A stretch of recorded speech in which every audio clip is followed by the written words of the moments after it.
మీరు గుర్తుపెట్టుకోవాల్సింది, అమెరికాలో ఏదైనా కానీ ఒక క్రైసిస్ వస్తే వాళ్ళకి హ్యాండిల్ చేయడం తెలియదు. అంత సిస్టమేటిక్గా రెగ్యులేటెడ్ లైఫ్ కాబట్టి మనం అట్లా కాదు. ఏ విపత్తు వచ్చినా, ఏ క్రైసిస్ వచ్చినా with in no time will set right. That is the beauty of India. కాబట్టి నేను చూశాను కొన్ని తుఫాన్లు అయితే అమెరికాలో వస్తే 6 నెలలు రెక్టిఫై చేయలేకపోయారు.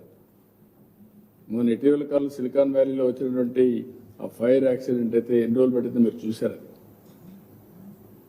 ఇక్కడ more responsive system because of democracy కానీ మన ఎక్స్పర్టైజ్ కానీ, and also decision making real time. ఇండియాలో ఎక్కడ ఏ స్టేట్ చేసినట్టు నాకు అనిపించదు. ప్రపంచంలో కూడా ఇలాంటి సిస్టమ్స్ ఉన్నాయని అనుకోవడం లేదు. ఈ పంట నష్టం మీద కేంద్రానికి ఏమైనా నివేదిక పంపిస్తున్నారు? వాళ్ళ నుంచి రెస్పాన్స్ ఎలా ఉంది సార్? ఎప్పుడే ఎట్లా ఇప్పుడు ఇంకా పంపించమనిపోయిన ఇవన్నీ మాట్లాడితే ఎట్లా? ముందు మీకు వార్తలు కావాలా, సెన్సేషన్ కావాలా, ఏదో అడిగేస్తా ఉంటారు. రిపోర్ట్ పంపకమనిపోయి వాళ్ళు ఎట్లా రెస్పాన్స్ ఉందంటే, అంటే రియల్ టైంలో ఇక్కడి నుంచి వాళ్ళకి అన్ని వివరాలు అందజేస్తున్నారని చెప్పి. రియల్ టైంలో వాళ్ళకి అందజేయలేదు, ఇంకా మనం పంపించాలి.